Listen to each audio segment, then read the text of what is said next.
ladies and gentlemen. We really appreciate you all for joining us even in this rainy weather.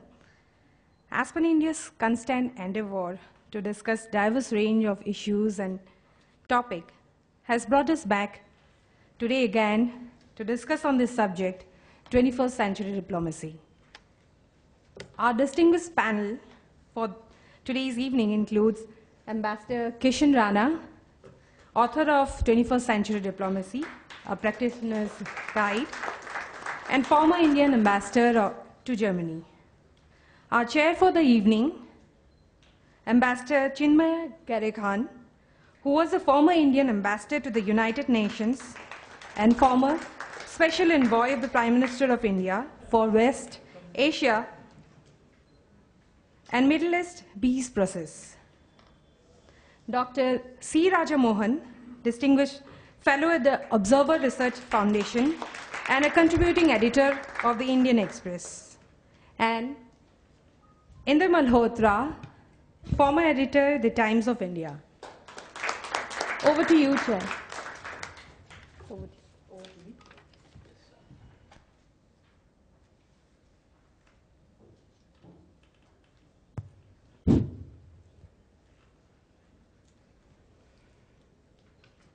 Ladies and gentlemen, it's a very special pleasure for me to be associated with this event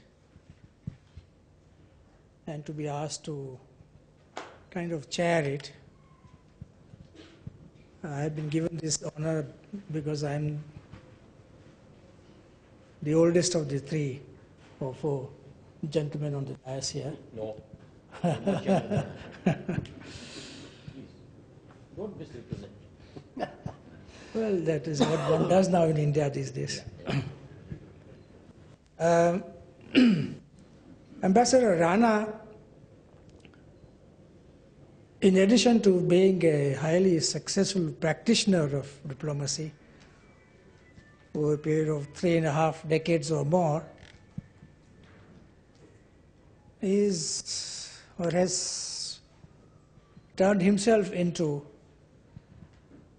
the foremost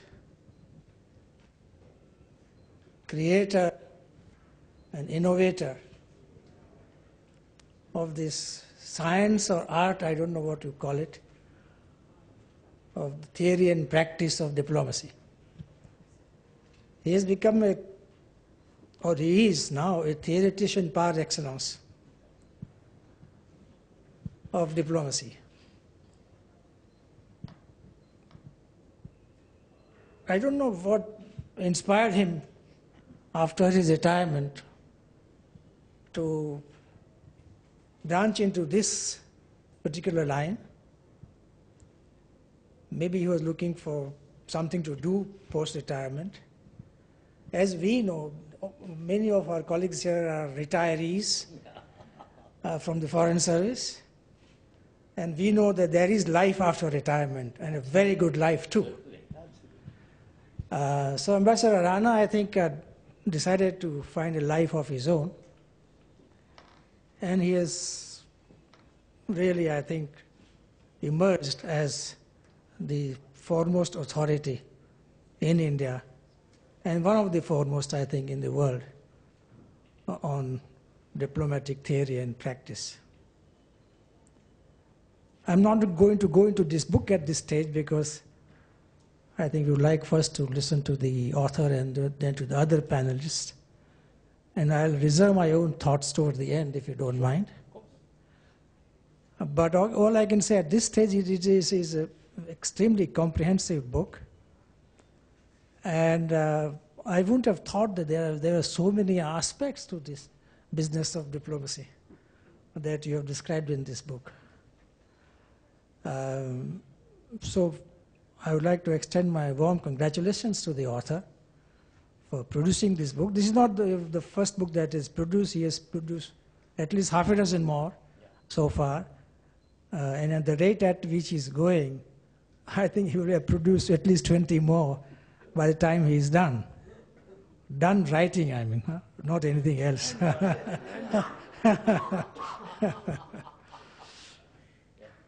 Well, we have a very distinguished panel.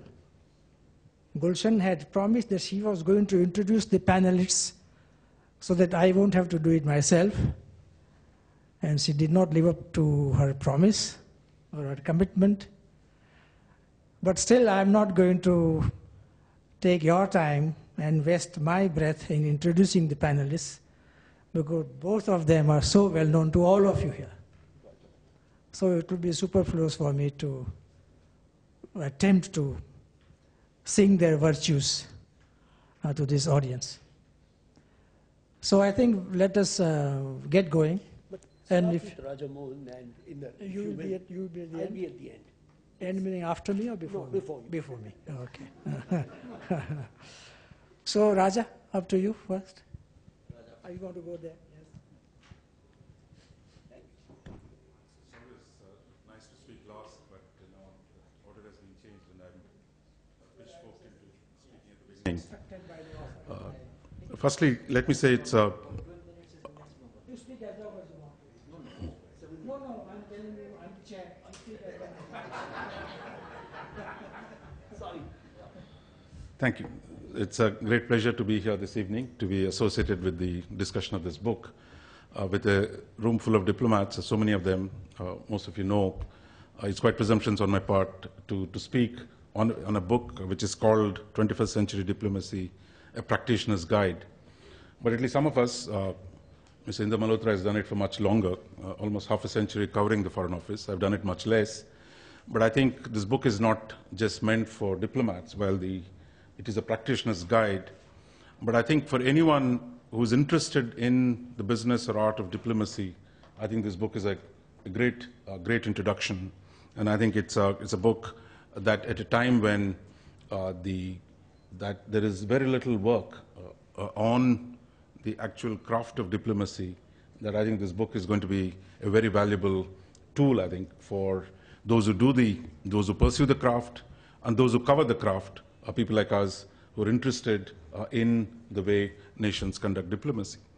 Now, I think diplomacy is different from foreign policy. Foreign policy is about organizing, managing your relations with other countries.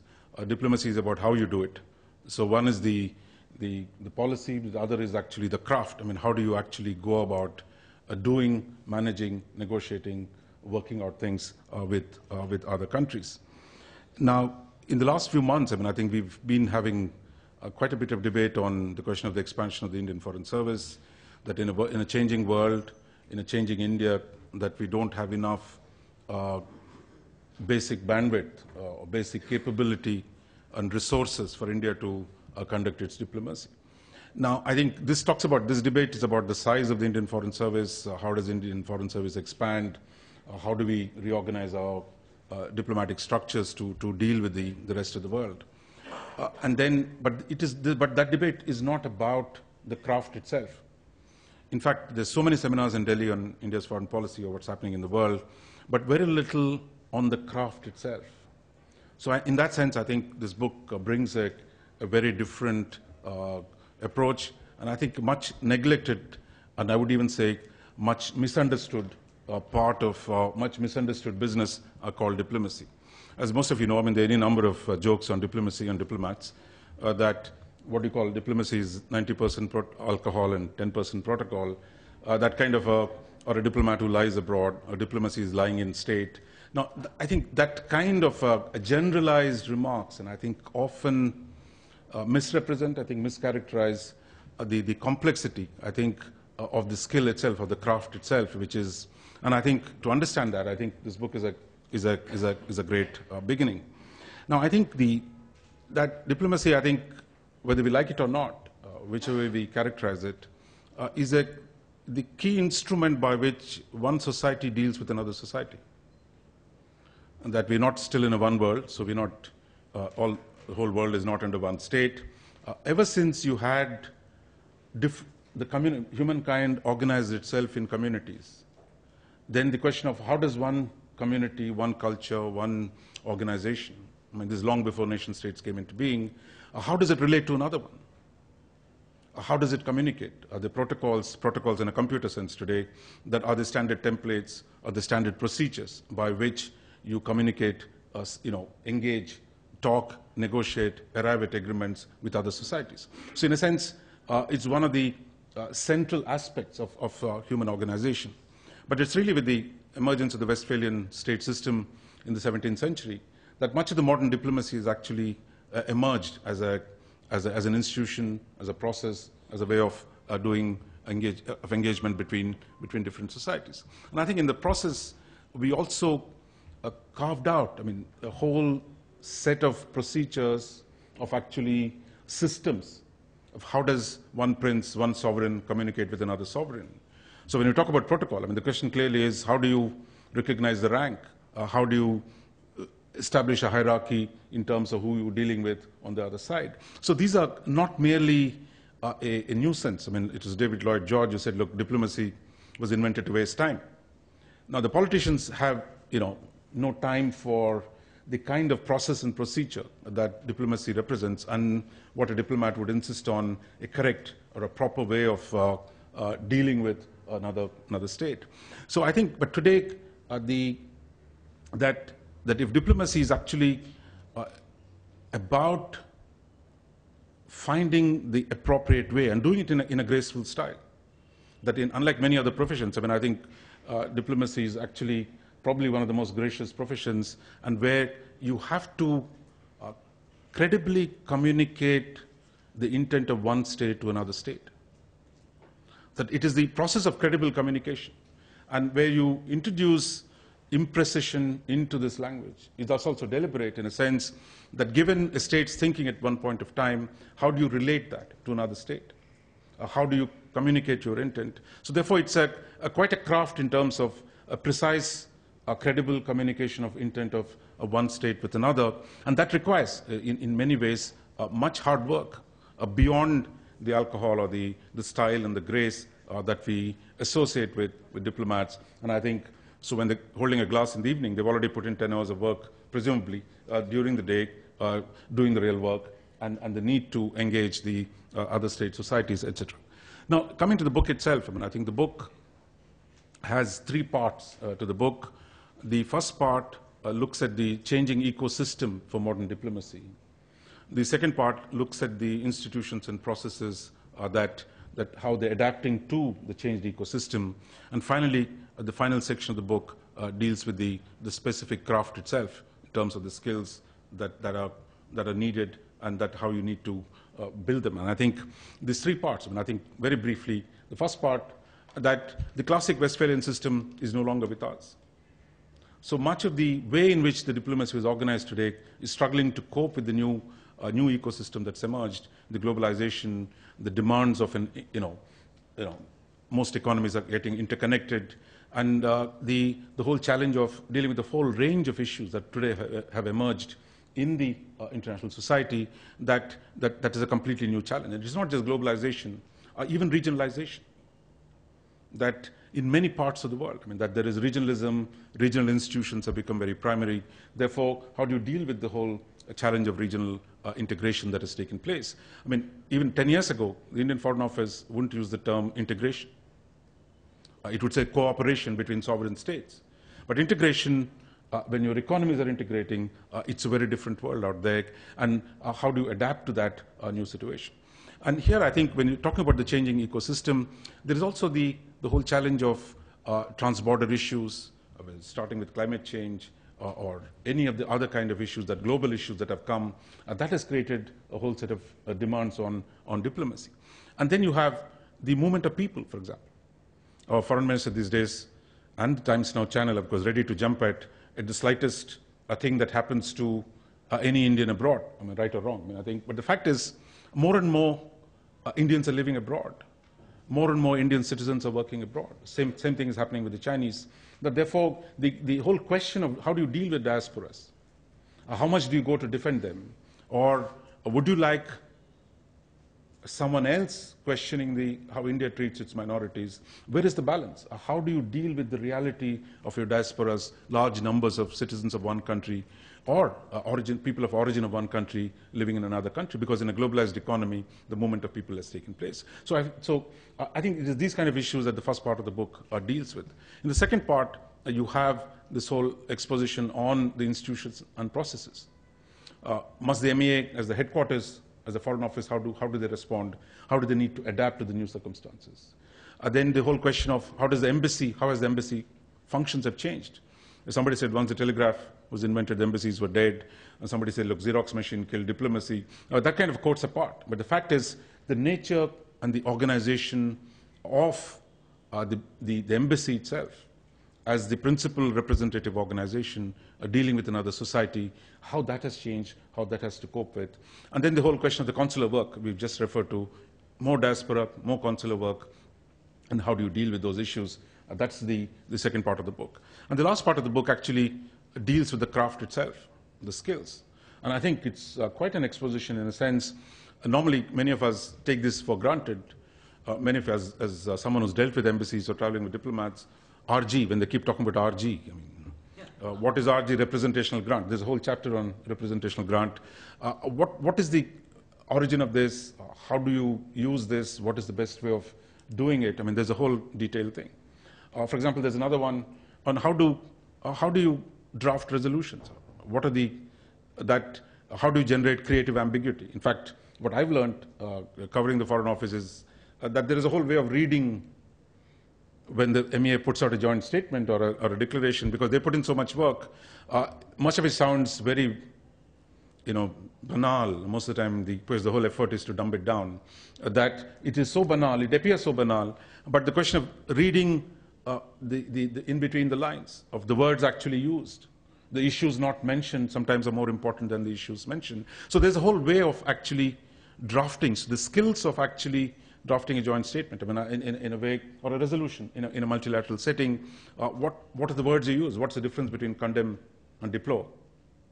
For most of us, it's really trivial, but the gradations of which the book looks at in terms of how do you express your displeasure at another, or how do you express your views, or how do you construct creative ambiguity to deal with a complex situation. So I think whether it is writing skill, whether it's dealing with the media, there's a whole new imperatives, I think, on the media. I mean, anybody who go back home and switch on the channels between 7:30 to 10 is a mayhem on Indian television, that you see the challenge today, I mean, of how does the Indian Foreign Office deal with the mayhem that goes on every night. I mean, the world is falling apart. Now, I think these are new imperatives for the Indian diplomacy. Earlier, 20 years ago, they just had to call the PTI and two other correspondents. Boom, they had control of the message next morning. But today it doesn't. It is still struggling. I think Indian establishment is struggling to cope with how do you deal with this monster called 24/7 television, hundreds of newspapers, that the capacity to actually engage this new monster out there. And the reaction time, the news cycles have shrunk. That is, a statement gets made in Pakistan, within 2 minutes you're getting reaction. We're not waiting till the next day for the MEA to expound a thoughtful comment on what Pakistanis have said, or the Americans have said, because within minutes it's on the net. Somebody is reacting here. So the speed at which actions and reactions take place, that I think is a new situation. So I think this book deals with the whole craft. I think it's a great contribution to understanding diplomacy, and I think it's written very well. I mean, I think it's written with a heuristic purpose in mind. That in the book, beginning, he says the Latin quote, which says, "Look, you learn by teaching."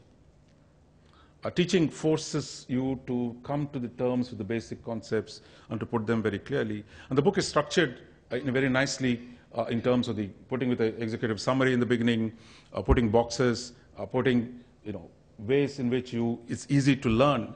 So, but I think that doesn't in any way take away the significance of the book. Though it's written for students, I think most of us will remain students of this business. So therefore, this book, I would strongly commend the book.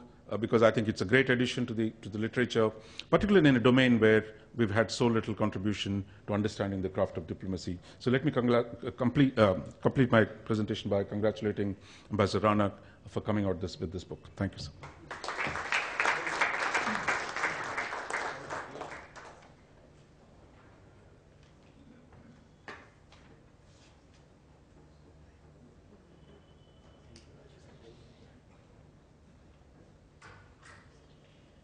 let me bring it to my height.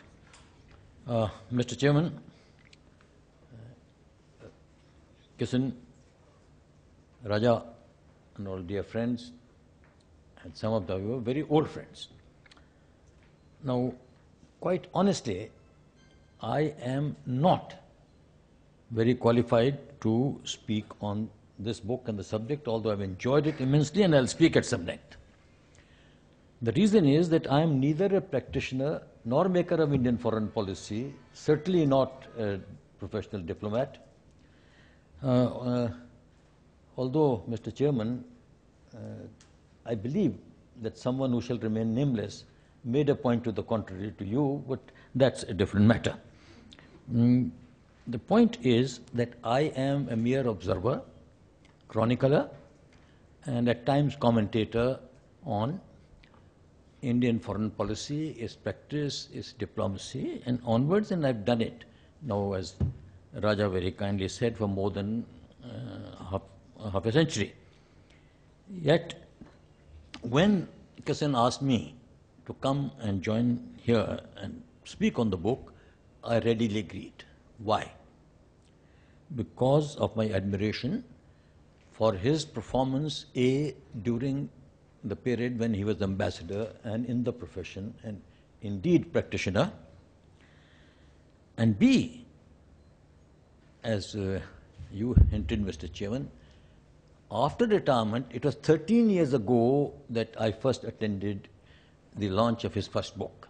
Thereafter, I have been going through, not fully reading, but at least certainly reading it substantially, every other book that he has published, and I was absolutely dazzled by his scholarship. And Raja has said enough about the scholarly nature of this work, so I will not tread the ground which has been covered so well before. So I'll leave it at that. Now, as the subtitle of the book says, it is very clearly a very highly qualified practitioner's guide on how to go about diplomacy, how to frame it, how to implement it, how to proceed to interest. And it's meant not only for diplomats who are young people who are anxious to join diplomacy and wear the striped pants or the Bangala suit. It is meant also for those who are in the business, have been in the business for quite a long time, and yet have a lot to learn. And Raja and Kisan has done this job most lucidly. See, this lucidity of his previous books is also there, and as Raja said, this, which on the surface looks a slightly technical job, has been put so beautifully that any layman can understand it, profit from it, and do it. Let me confess that for a short while, when I saw the list of list of contents, I was a little apprehensive. I said, lest it should be an excellent book, but a rather tedious textbook. I had to read only a few chapters to realize that it was far from being the case. And as Raja hinted, but let me at least cover this, on everything, every possible aspect of the craft of diplomacy, from how to act and organize a VIP visit, to how to write a minutes of a conversation, how to take care of the problems of diplomats is written somewhere, particularly from something like that used to happen here also, but now the diplomats from Latin America, Caribbean, Africa particularly, they do complain of too many political appointments. Now, we have gone through that period, that kind of period in our history quite a long time ago. That is also important. So I was absolutely amazed. But the point is that on every single issue, and the number is vast, and on every single aspect of it, whatever he has said he has buttressed and backed it with precise and clear instances in diplomacy as practiced in practically every country of the world. Now, the number is too large. I must say that each one of them is relevant, each one of them is instructive, and more often than not, it is also amusing, sometimes to the point of hilarity. Now, there are too many of them, but just to illustrate the point, I'll mention only two. And if, with your permission, this time, I'll add one which is not part of the book, which I thought the audience would like to hear. Now, the two varieties of a huge number, and each one of them, as I said again, has a great significance. Nothing is without significance in this book. One is, say, they take two things concerning Indira Gandhi. A, she goes to, after coming back to power in the 80s, she goes to London to inaugurate the Festival of India. And for the first time, two RN ladies meet. And how the chemistry between the two worked, to the extent that on the spot, without consultation and any further ado, Mrs. T. Thatcher, she overruled everything that was the decided British policy and changed it on an issue of what Indira Gandhi wanted her to do. Now, she goes to Manila. Our ambassador, etc., had briefed her that, here the speeches are made not only at banquet in the evening, but also at lunchtime. So, Sharda Prasad, who figures in the book quite considerably and for good reason, have prepared a nice long speech.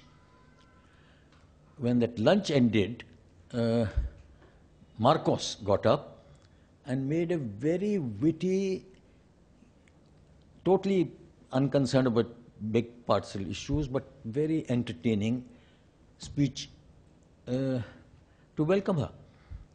She looked at Sharda Prasad, threw away the text she had with her, and made a speech to think. And then a reverse of it happened to a meal that Imlada Malkos gave with her honor. So that kind of thing goes on.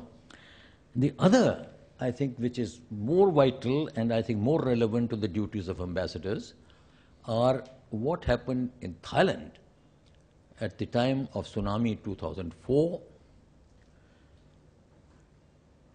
Thousands of foreign tourists were stranded. More than hundreds of them were completely deprived of everything they possessed because their hotels on the beachfront that we were staying in were wiped out.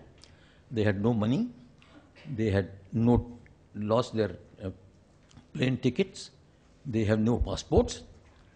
And what is more, some of them didn't have any clothes. They borrowed them.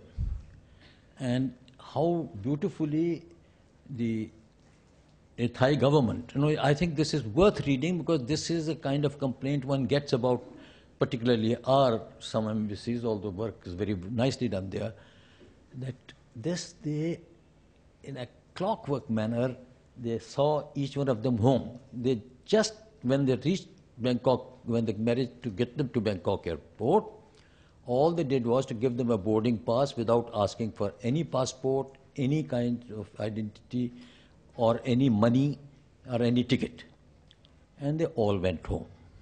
Similarly, I was very happy to read this, that at the time of the first Afghan war, no, not Afghan, Iraqi war, the Gulf War, when Iraq had annexed Kuwait. Now, naturally, there was an avalanche of refugees, all Indians, from Kuwait to Baghdad. And they ran for their lives without any money, without anything. And the ambassador, Mr. Bakshi, at that time, he authorized the embassy to go on paying to each one of them money to maintain themselves. And when that ran out, after all, poor ambassadors, I think Ranjit was telling me how he sanctioned 13 crores of rupees without asking anybody and paid heavily for it. So when that money exhausted, the ambassador was able to mobilize the local Indian community to look after these people. Now these are the kind of things, and the more you read of these instances, the more you realize as to what ultimately becomes. And now if I may just mention a story that I know of, and I think that not many people know. That's a story of Ayub Khan going to London at a time when he was a great darling of both the Americans and the British. So naturally is received very lavishly, taken to Claridge's, and the staff was told that this is the president's suite, this is the president's daughter's suite, this is for the foreign minister, foreign secretary, etc. And ADC, a captain, was standing there, and he says, ADC, that's your room, the last one. So anyway, after everybody is settled, the ADC said to the chief of protocol of Britain, he said, the sixth room you can take away, do what you like with it, we don't need it. He said, what are you talking about? You don't need it, Captain? Where will you sleep? And he said, well, I'll sleep in the president's daughter's suite. And he flew into a rage. He says, what are you trying to do? Are you talking rubbish? You're being vulgar? We are Captain. What are you trying to convey to me? He said, well, if you had given me half a minute more, I would have conveyed to you that I am the president's ADC, but I'm also his son-in-law. So, you know, these things also happened, and he has quoted a number of instances where these kind of things have gone wrong. Now, if I can take another 3-4 minutes, I think I want to make one point that the change in the world is enormous. And he's taken note of every single change. In this age of globalization, he has taken a global view of it. New issues of, nobody knew nuclear diplomacy before 16th of July 1945. Who had heard of an environmental democracy, the climate change, and the whole lot of it? There's a lot of global commons. All of them are discussed, but I'm very glad that at the very outset, he has emphasized and recognized that an essential, kind of very fundamental part of change is also continuity. And there are certain values, certain things which will be constant no matter how the world changes, and therefore the need of diplomacy changes. For example, the primacy and supremacy of the national interest is, my view, for whatever it is worth, is one. Yes, there has to be adherence to certain principles, but when there is a conflict between these two, then I am sure that the supreme national interest will prevail. Public diplomacy has been a product of this new age. I am very glad that Kishan has raised also the question of what has the public diplomacy achieved, because lots of countries are spending a lot of money, including this one.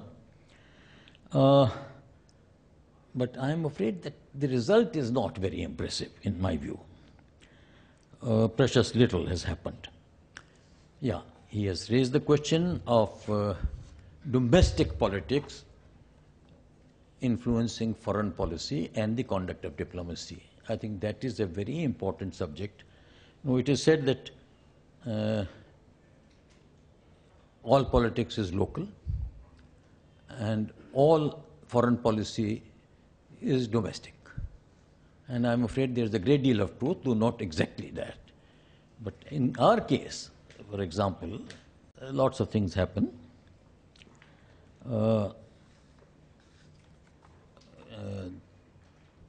You can't do anything. Just see what has happened recently. The Teesta agreement that would have given an enormous fillip to India-Bangladesh relations, which have improved, But now I am afraid, in view of the coming elections, God knows what will happen. But then the Chief Minister of West Bengal, you can't do anything there without the cooperation, help, etc. of West Bengal. They dominate the policy. Similarly, as far as Sri Lanka is concerned, Tamil Nadu. And under Tamil pressure, I thought we were very wrong, as we have been wrong in many other places, when we went to the UN Human Rights Council and voted against our friendly countries' human rights record because the Tamil pressure was on. I don't blame the government, but these things one has to handle a lot more carefully. Finally, I want to make one point very briefly, which is not covered by here, because that's rather peculiar to us. The baneful influence of wishful thinking on foreign policy and its conduct. We have been doing it from the word go. I won't give too many examples, but just to say, we take up with the Chinese in the Hindi Chini Bhai Bhai days the issue of their maps. We tell them that these maps are showing large parts of our territory is Chinese. Zhou Enlai tells Prime Minister Jawaharlal Nehru that these are old maps. We haven't had time to review them. And what do? We convince ourselves that we don't use the word old. Oh, the Chinese haven't had time to revise the Kuomintang maps. In due course, they will revise it to our satisfaction. And we all know what happened subsequently. At Tashkent, where I was, during the short interval between the triumph of signing the Tashkent Declaration and the tragedy of Lal Bahadur Shastri's death, his 4 topmost advisors spent more than a couple of hours with 4 of us commentators on these affairs to convince us that we had achieved every single objective of ours, because the Pakistani reiteration of their commitment to solving all issues in accordance with the UN Charter takes care of it amounts to a no-war declaration, and that their agreement to maintain ceasefire conditions on the ceasefire line, as it was then called, that amounts to the sanctity of the ceasefire line, and so on and so forth. And I think Leela would tell you better than me, a similar kind of euphoria prevailed after Simla. And it's up to today as to, what we believe that so-and-so is doing it, so-and-so has accepted our point of view.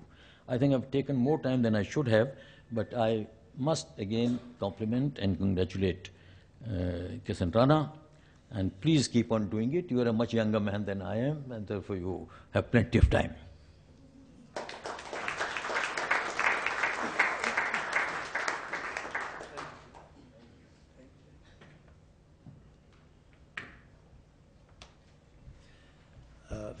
Friends, I'm immensely grateful to Chinmay, to Raja Mohan and Inder Malhotra for agreeing to come to this event and speaking. When you've written a big fat book, I think one should then largely remain silent. I don't want to say anything more about what I wrote or didn't write, but I want to mention a couple of small points.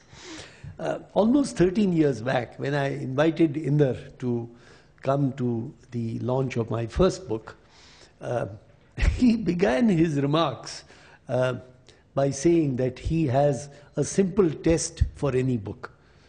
He says he looks at the index, and if he finds his name in it, he reads the book. And if he doesn't find his name, he throws it away. And he said, in this wretched fellow's book, my name was not there. But in spite of that, I tolerated this and I continued reading the book. Now, I'm immensely grateful that in this particular book, again, Inder Malhotra does not figure in the index, and he has still agreed to come. Raja spoke about definitions of diplomats, etc. But I think one of the most amusing comes from Peter Ustinov. I don't know if any of you remember that.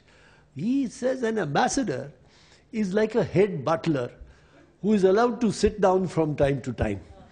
I think that's a fairly accurate description of the kind of work that we do, except that these head butlers also sometimes end up carrying suitcases or at least briefcases for their political masters. Now, I wrote this book really as a product of my teaching. I developed a short course which I called 21st Century Diplomacy for the Canadians a long time back. And then that grew, it became one of my distance learning courses, and then it grew further. And eventually it took the shape of this collection of lectures, which is not about India. I mean, the textbook, intended as a textbook, it's even used in a few misguided places which think it's good enough for their purposes, isn't about India. And as Raja said right at the beginning, there has been a lot of discussion in the last several months. A number of fine books have come out, a number of issues have been debated about where India fits into this. I'm sure these are issues that will interest you much more than simply a kind of narrative of how diplomacy operates and a generic kind of textbook. So I will really stop here and invite your comments, your criticism, and I'll try and respond if I can, if there are any questions directed at me. But I think the three worthy gentlemen on the podium, Ambassador Chinmay Gare Khan, who is in a very strange way both my predecessor and my successor. In the Prime Minister's office, he did a certain job for several months, and then I succeeded him. Or shall I say, I failed to succeed him, and he then took over that job again and did it in an outstanding fashion, of course. And you have Raja Mohan and Inder, who are two seasoned observers of how the Indian system functions. So I look forward to your comments, criticism, and advice. Thank you very much.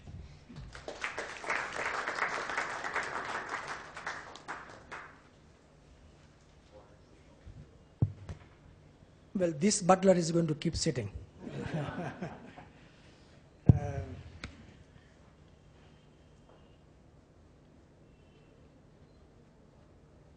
What was I going to start with? I forgot. No. I'll first. Your comments, yes. I'll, if I may. Yeah. I think I'm glad that I'm not a 21st century diplomat. The way, Kishan, you described the job of a diplomat in 21st century, I don't think I would have been up to the task. As you said, and as you say, Raja, in the highly globalized world, highly complex and complicated issues, I think people like me, and there are many, the so-called career diplomats or professional diplomats have become an endangered species. We have seen any amount of discussion, especially following Shashi Tharoor's most recent opus on India and India's foreign policy. This subject has become very topical about diplomacy and diplomats and the need to expand the cadre of Indian Foreign Service by inducting laterally hundreds of people from other services and other walks of life. One of the questions I think which Kishan you could have handled or addressed in your book is, are diplomats born or can they be made? Can individuals be made into diplomats, or diplomats born. You know, diplomat children, you know, I know for my son that whenever he gave, as a young boy, when somebody asked him some question, and when he gave what he thought was a straightforward, truthful answer, but he didn't really answer the question, they say, "Oh, you are a diplomat's son." You see. I remember once when a foreign minister came calling on Mrs. Indira Gandhi and told her, "Madam, you are a great diplomat." And she said, "I'm not a diplomat at all. I speak my mind."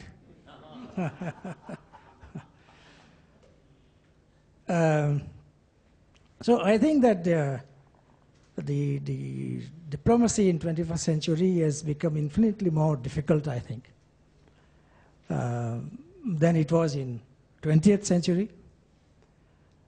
And I'm glad I was born when I was. I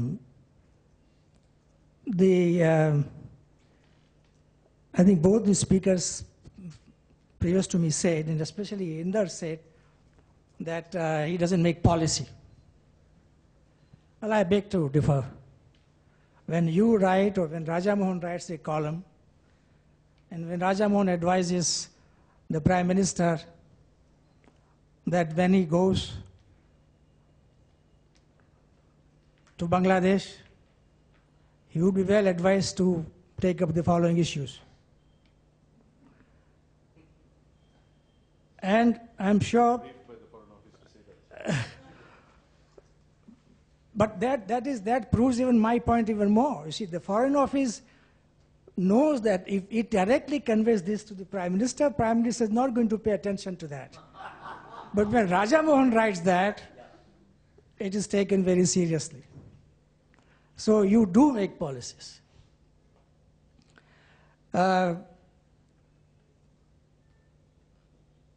You have talked in your book about the importance of integrity, and you've given that as the most needed number one quality in a diplomat, and I agree entirely with you.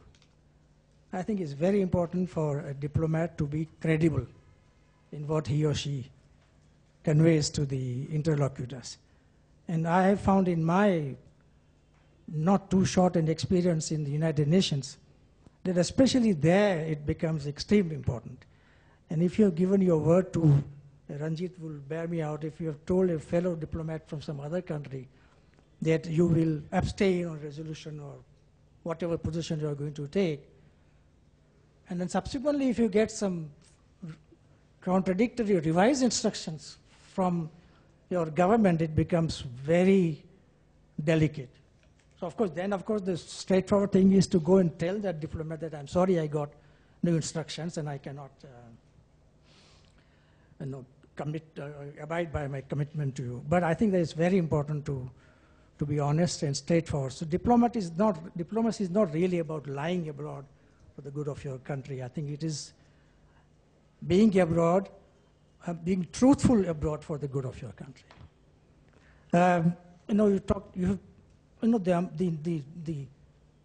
The subjects, the kind of subjects and the extensive nature of the subjects you have covered in this extremely comprehensive book is really enormous. I didn't even know that there were so many aspects of diplomacy. And one has dealt with most of them, not all of them, but most of them at some time or the other. One didn't realize that, oh, really one dealt with so many issues in service, in foreign service. Now, you see, the protocol is extremely important.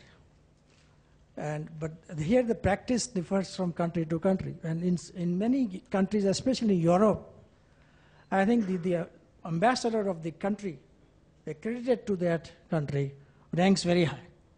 And he ranks, or he or she ranks senior, takes precedence over cabinet ministers accompanying the prime minister or the president. I remember in one particular case in Oslo, when I had accompanied the Prime Minister Indira Gandhi, And there was this official banquet. And the Prime Minister was accompanied by her daughter-in-law, who is now universally accepted in India as the most influential person in the country, and her sons. Now at the official banquet hosted by the host country, the ambassador was given precedence over Mrs. Sonia Gandhi. And of course, the Prime Minister of India had not seen the seating plan before going to the banquet. But when she was at the banquet, she was furious. How can the ambassador take precedence over a family member of mine? And of course, she didn't make a scene there, and she didn't do anything, but one could see that she was extremely, extremely angry. And when she came back to her hotel suite, see, she would never, I don't know what was your experience, but she would never personally shout or show displeasure to the ambassador concerned. She would always call the principal secretary and tell him and give him, an earful. So in this particular case, of course, then this was conveyed with more mirchi masala to the ambassador, and. Who was the communicator? Who did she tell and who? She told principal secretary, her principal secretary, Dr. Alexander. Yeah. Then Alexander called the ambassador and gave him a mouthful. But then the ambassador said, that, sir, what can I do? This is the local protocol. Here, the ambassador takes precedence over everybody else, except including the family members. He said, no, you should have said that this is our protocol is different in India. And you should have told them to follow Indian protocol. And I can say that the ambassador paid for that. And he suffered for it quite a lot, including with his career prospects, which was, I think, totally unfair and highly exaggerated punishment. But this is what happens from time to time.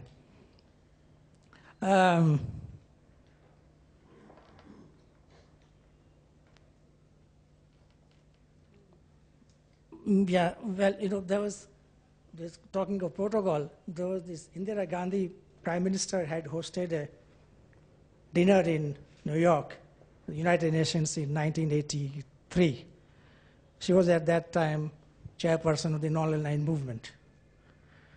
And she had this thing about organizing a sort of think tank meeting of some heads of states and heads of government.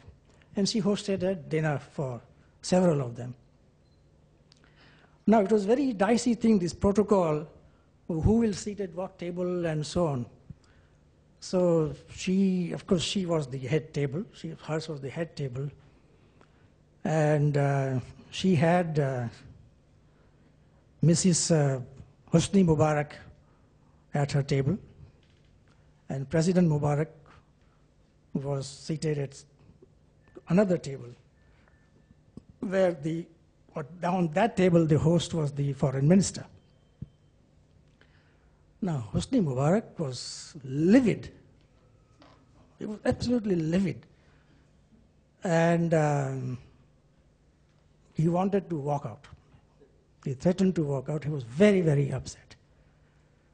So he told his foreign minister that, I am leaving, you take care of things. And the minister prevailed upon him not to do that and to stay on there. But the fact of the matter is that Mubarak never forgave Indira Gandhi for that. And till the end, the relation between the two remained very strained. He never came to India after that, even though we gave him the Indira Gandhi Prize for Peace and Understanding. He did not come to receive that until 4 years ago, or 5, 6 years ago. There you have both things, the protocol part of it, which is extremely important, and the personal affront which was felt by.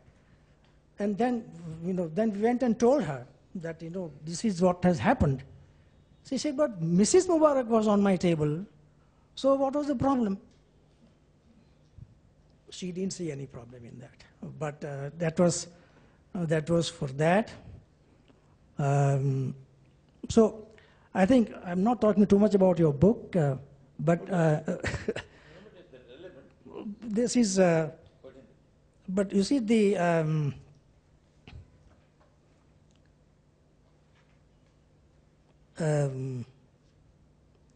yeah, there are many aspects. You see, now we are talking of inducting, I don't know how many hundreds of people in the cadre, or not in the cadre, but bring them into the, give them jobs in ministry, put it crudely.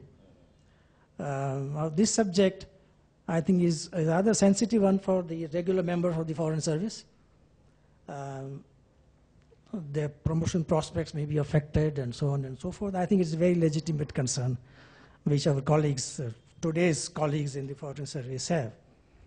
And I think that this is grossly unfair to induct people like that into the ministry. If you need, because all these people who will come in to the Foreign Service, even on a temporary basis, most of them would try their best to stay on in the service. And many of them, perhaps all of them, will get so-called A-class postings. Nobody would want to go to Ouagadougou or Côte d'Ivoire and other places. Or Kabul now, yeah. So I think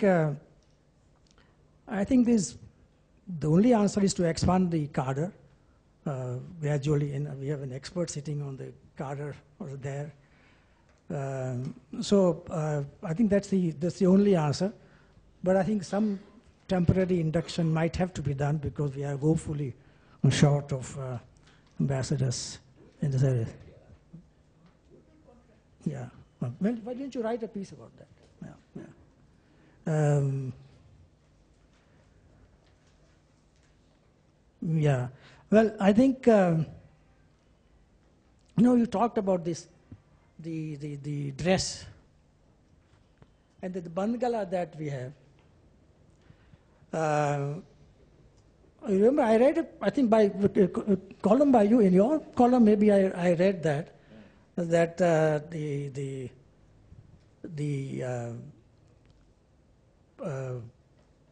very first president wanted to be in a dhoti. For his inauguration as president. But then I think he sent a note to Jawaharlal Nehru. How should I dress myself for my inauguration as the president? My preference is to wear what I usually wear, which is the dhoti. And then Jawaharlal advised him. And it has come in some paper. In the Hindu, Gopal Gandhi. That I know, you either wear a nachkan or a bangala or something like that. A chudidar. Since then, unfortunately, we in the Foreign Service have been victims of having always to wear these bangala types. Or why do we have to have a uniform? I don't know. One can wear a suit and be perfectly happy with that kind of thing. Anyway, I think I'm talking probably more than what was expected of me. But Kishan, it's a real magnum opus that we have produced. It is such a comprehensive book that it leaves no question unanswered. In the practice of diplomacy, in the theory of diplomacy. And I had, in fact, made several notes here, but which I'm not going to bore you with. But the one thing you have said in that book is so right, that or above all, the quality which is most essential in diplomats is integrity. Integrity, integrity, and integrity. I don't know this. Some people say that, some people are born diplomats and others are made into diplomats. I don't know what our High Commissioner from Australia thinks. He certainly is a born diplomat. But I think diplomats can be trained. I mean, people can be trained to become diplomats. But those who are born diplomats can become even better diplomats through training. Our author here on this occasion is both a born diplomat and he certainly is a born author. So my warm congratulations to the author and best of luck with the book.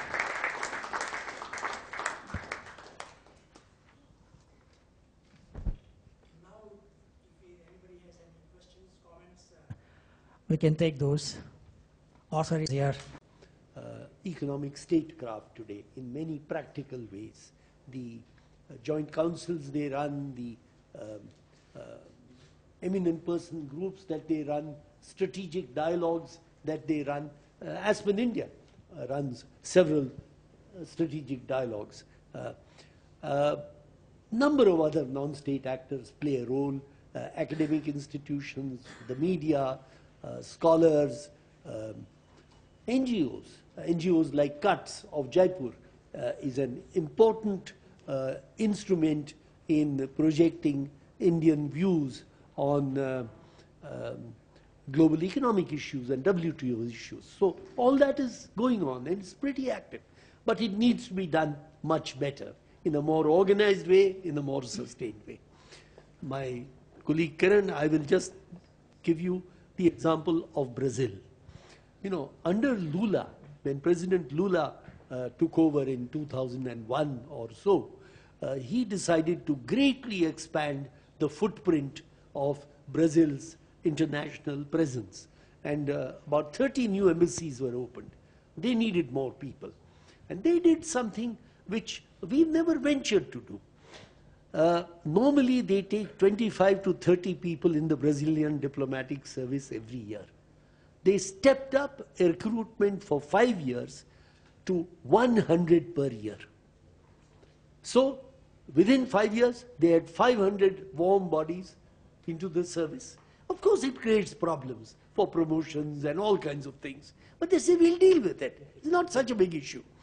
But at one stroke, the size of the diplomatic service was expanded by about 30% through that huge voluminous intake. I'm not saying I have all the answers. I mean, there are many, many different ways of skinning the cat. But we have to do something. What we do, we leave it to the wisdom of those who are in authority today. Hopefully, they have some wisdom. I think the NGOs are a nuisance, right? I mean, generally they're the one view when the traditional state apparatus began to run into them. The initial reaction is nuisance. I mean, how do you deal with these guys? But I think the Indian state has adapted, most governments are adapting to the emergence of these forces. You need not necessarily agree with them all the time. And sometimes the NGOs also played a role which is not productive.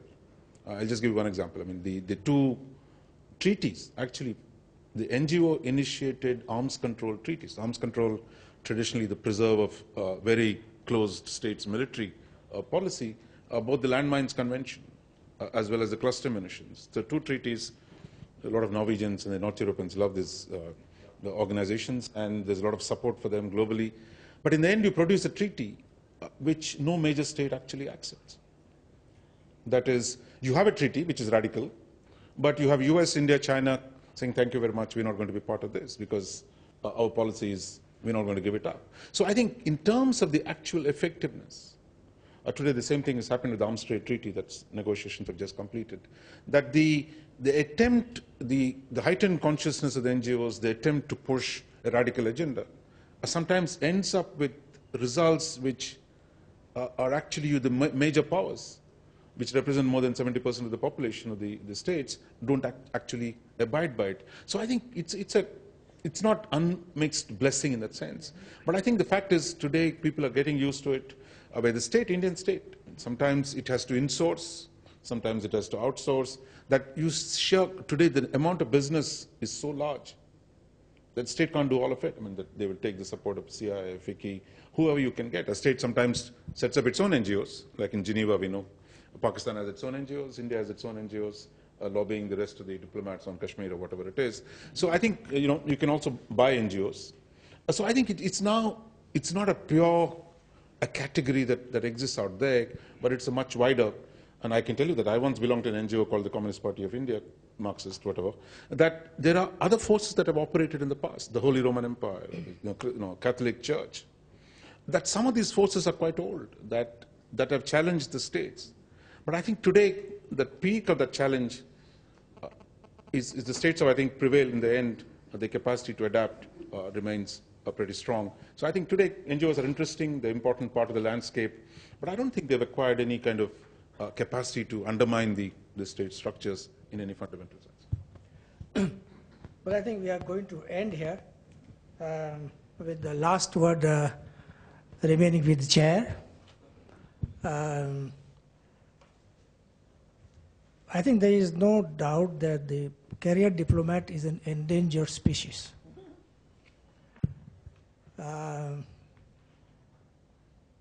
And you may well ask whether you really need professional diplomats or career diplomats or a specialized foreign service in a country.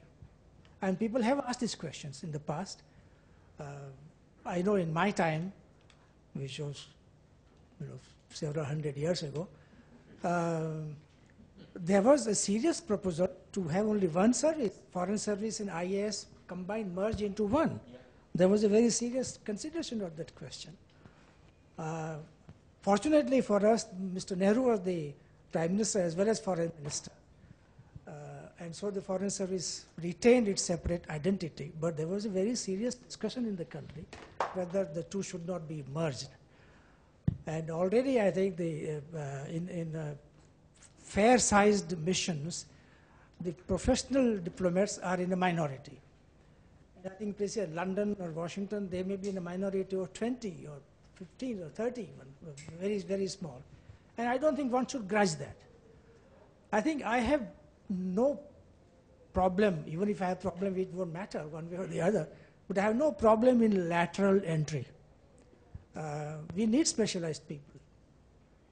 And we are very, very shortage in the cadre, foreign service cadre, but on condition that the promotion prospects of the professional or the career foreign service officer should not be adversely affected. Now we all join, no, I think, Kiran is laughing there, but I think we all join with certain ambitions, certain calculations, that okay, in 6 years I'll become first secretary, and in 10 years or whatever I'll become counselor and so on. Of course, nobody has the God-given right to become grade 1 ambassador. As was pointed out, it will depend on your so-called merit. Of course, who defines merit is another question altogether. Or nobody has the right to 3-year posting. I remember once I had some problem and I went into the Joint Secretary AD's room and he said, Gare Khan, before you enter my room, let me tell you the 3-year posting is not your birthright. Now you can come in. Yeah. So I think that, but you see, because you have to maintain parity with the IAS more or less. And if the IAS have certain expectations to become Joint Secretary in 17 years, 18, 17 was in my time, now it is more like 20 years after 2 years were added to your longevity in the service. So I think so long as that is maintained, and of course everybody does not have the right to become grade 1 officers, but other things being the same, I think you should maintain parity between the two services. That's the only caveat I would enter, but I would not have objection per se to people from outside coming into this service on a temporary basis, as I mentioned, because we need more people. India's needs have grown so much and so on. So on that, I think, final note, I would once again like to compliment the author And I'd like to thank our fellow panelists who have contributed immensely to the debate and discussion, and of course, not the least to you, ladies and gentlemen, for taking such a keen interest and taking time out. Thank you very much.